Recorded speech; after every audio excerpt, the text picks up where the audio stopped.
Welcome viewers. இன்றைக்கி நம்ம பார்க்க போகிற ரெசிபி சிக்கன் பிரியாணி. இதற்கு நான் புல்லட் அரிசி 2 கிலோ, சிக்கன் 2 கிலோ எடுத்திருக்கேன்.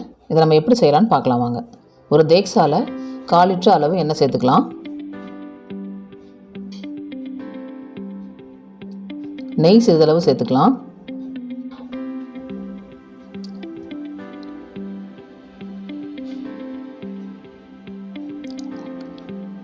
இப்போ நல்லா காஞ்சவுடன் ஏலக்காய் 4 சேர்த்துக்கலாம்.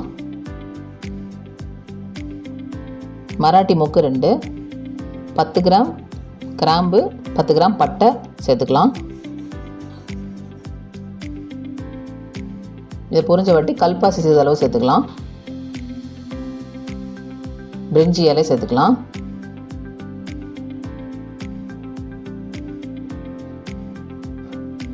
இது நல்லா பொரிஞ்சவுடன் நான் பச்சை மிளகாய் ஒரு 5 பச்சை மிளகாவும் புதினா தலை சிறிதளவும் சேர்த்து அரைச்ச பேஸ்ட் அதில் சேர்த்துருக்கேன். அதை நல்லா போட்டு வதக்கி விட்டுடலாம்.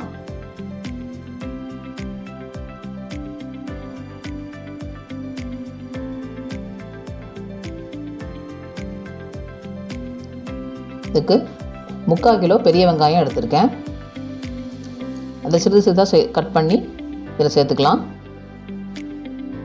சேர்த்து நல்லா ஒரு டைம் வதக்கி விட்டுடலாம். பிரியாணி டேஸ்ட் கொடுக்குறதே இந்த நம்ம வெங்காயத்தை வதக்கிற விதத்தில் தான் இருக்குது. அதனால் வெங்காயம் நம்ம சிம்லேயே வச்சு நல்லா ஒரு பொன்னிறமாக வரும் வரை நம்ம வதக்கணும். குறைஞ்ச தீயிலே நம்ம வதக்கி அந்த எண்ணெய் பிரிகிற அளவு ஸ்டேஜ் வர வரைக்கும் நம்ம வதக்கி விட்டுருக்கணும். பாருங்கள், எண்ணெய் நல்லா பிரிஞ்சு வந்திருக்கு பாருங்கள். இந்த ஸ்டேஜில் நம்ம இஞ்சி பூண்டை சேர்த்துக்கலாம். நான் இஞ்சி பூண்டு 2 சேர்த்து அரைச்ச பேஸ்ட்டு 1/4 கிலோ இதில் எடுத்திருக்கேன். அதை நம்ம சேர்த்துக்கலாம். சேர்த்துட்டு அதை ஒரு டைம் நல்லா வதக்கி விட்டுடலாம்.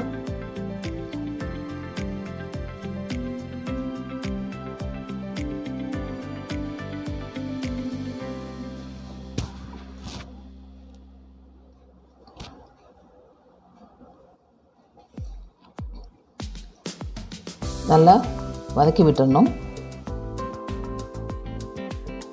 பாருங்கள், எண்ணெய் பிரிஞ்சு வர அளவுக்கு நம்ம இதை நல்லா வதக்கி விடணும். இந்த ஸ்டேஜில் நம்ம தக்காளி ஆட் பண்ணிவிட்டு அதையும் நல்லா வதக்கி விட்டுடலாம். இதில் தேவையான அளவு உப்பு, மஞ்சத்தூள் சிறிதளவு சேர்த்துக்கலாம். சேர்த்து ஒரு டைம் நல்லா கலந்து விட்டுடலாம்.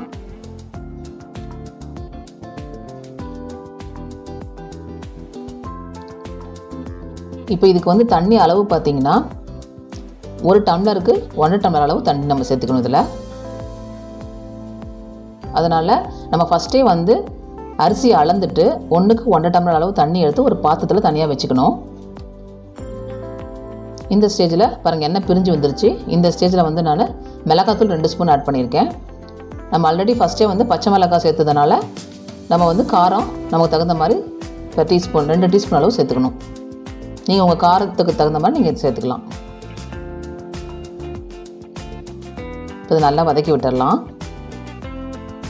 நல்லா தக்காளி மசிஞ்சு மறுபடியும் எண்ணெய் நல்லா பிரிஞ்சு வரணும்.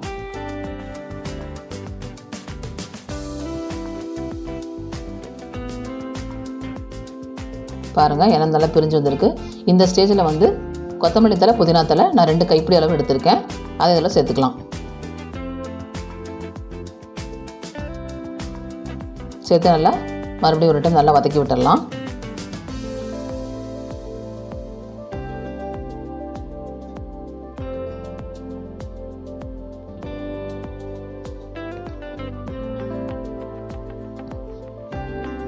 இப்போ சிக்கன் ஆட் பண்ணிடலாம்.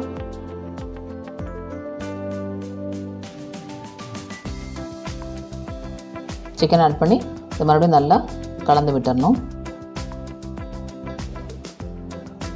சிக்கனை சேர்த்துட்டு நம்ம உடனே தண்ணி விட்டுறக்கூடாது.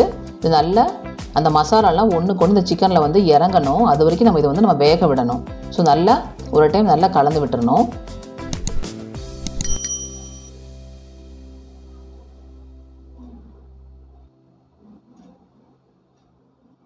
பாருங்கள், நல்லா கலந்து விட்டுறணும். கலந்து விட்டுட்டு இப்போ நம்ம தண்ணி விடாமல் தான் மூடி வைக்கணும். எண்ணெய் பிரிஞ்சு வர அளவுக்கு வந்த பிறகு தண்ணி சேர்த்துக்கலாம். பாருங்கள் எண்ணெயெல்லாம் பிரிஞ்சு வந்திருக்கு பாருங்கள் நல்லா. இந்த ஸ்டேஜில் வந்து நம்ம தண்ணி ஆட் பண்ணிக்கலாம். நம்ம அளந்து வச்சுருக்கோம் இல்லைங்களா, அந்த தண்ணி இப்போ இதில் சேர்த்துக்கலாம்.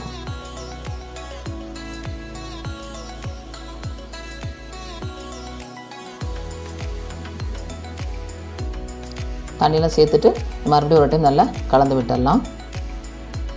தம்மு விடுறதுனால கண்டிப்பாக 1க்கு 1.5 டம்ளர் அளவு தண்ணி மட்டுமே நம்ம சேர்த்தணும். எக்ஸ்ட்ரா எதுவும் ஆட் பண்ணிடக்கூடாது. அப்போ தான் தம் பதம் நமக்கு கரெக்டாக கிடைக்கும். இப்போ 3 டேபிள் ஸ்பூன் தயிர் ஆட் பண்ணிக்கலாம். கொஞ்சம் புளிக்காத தயிராக எடுத்துக்கோங்க. இப்போ இது நல்லா கலந்து விட்டுடலாம்.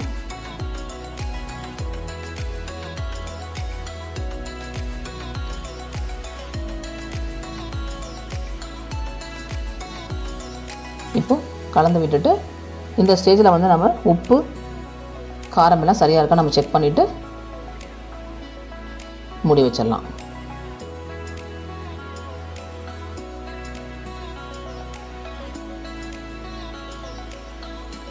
பாருங்கள் நல்லா கொதி வந்துருச்சு.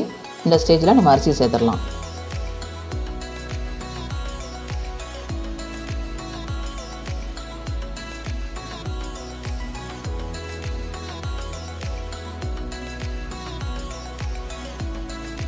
அரிசி சேர்த்துட்டு ரொம்ப கிளற விடக்கூடாது, ஏன்னா அரிசி உடஞ்சிரும். அதனால் பார்த்து கிண்டி விடணும். சும்மா ஒரு 2 கிளறு கிளறுனா போதும். அது நல்லா கொதிக்கிது பாருங்கள். இந்த ஸ்டேஜில் நம்ம வந்து லெமனை ஆட் பண்ணிடலாம்.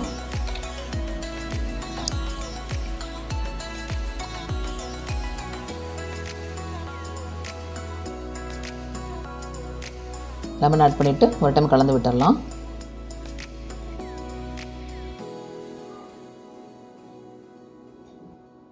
இப்போ மூடி வச்சிடலாம். மூடி வச்சுட்டு ஒரு 10 நிமிஷம் போல் நம்ம திறந்து பார்த்தா பாருங்கள் கொஞ்சம் நல்ல தண்ணி வந்து மிதமான இதில் சூடு வந்து சுண்டி வந்திருக்கும்.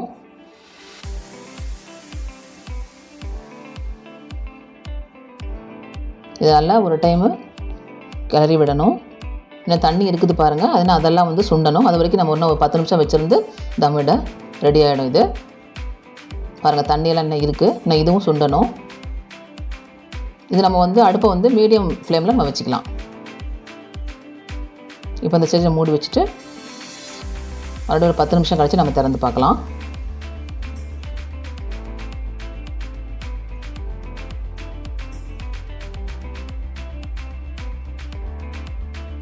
பாருங்கள் தண்ணியெல்லாம் ட்ரை ஆகிடுச்சு பாருங்கள்.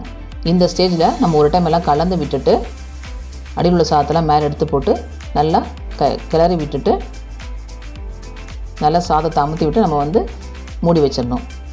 மூடி வச்சு இதுக்கு தம் விடுறதுக்கு நீங்கள் ஒரு நல்ல ஒரு பெரிய பாத்திரத்தில் தண்ணி நிரம்ப ஊற்றி தேக்ஸாவை மூடி வச்சு அது மேலே தண்ணியை வச்சிடணும்.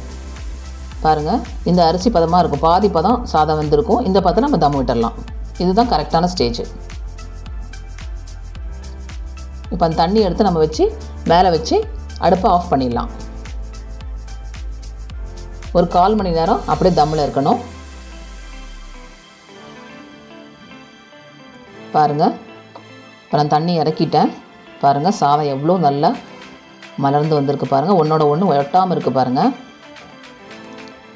இப்போ சுவையான நமக்கு சிக்கன் பிரியாணி ரெடி.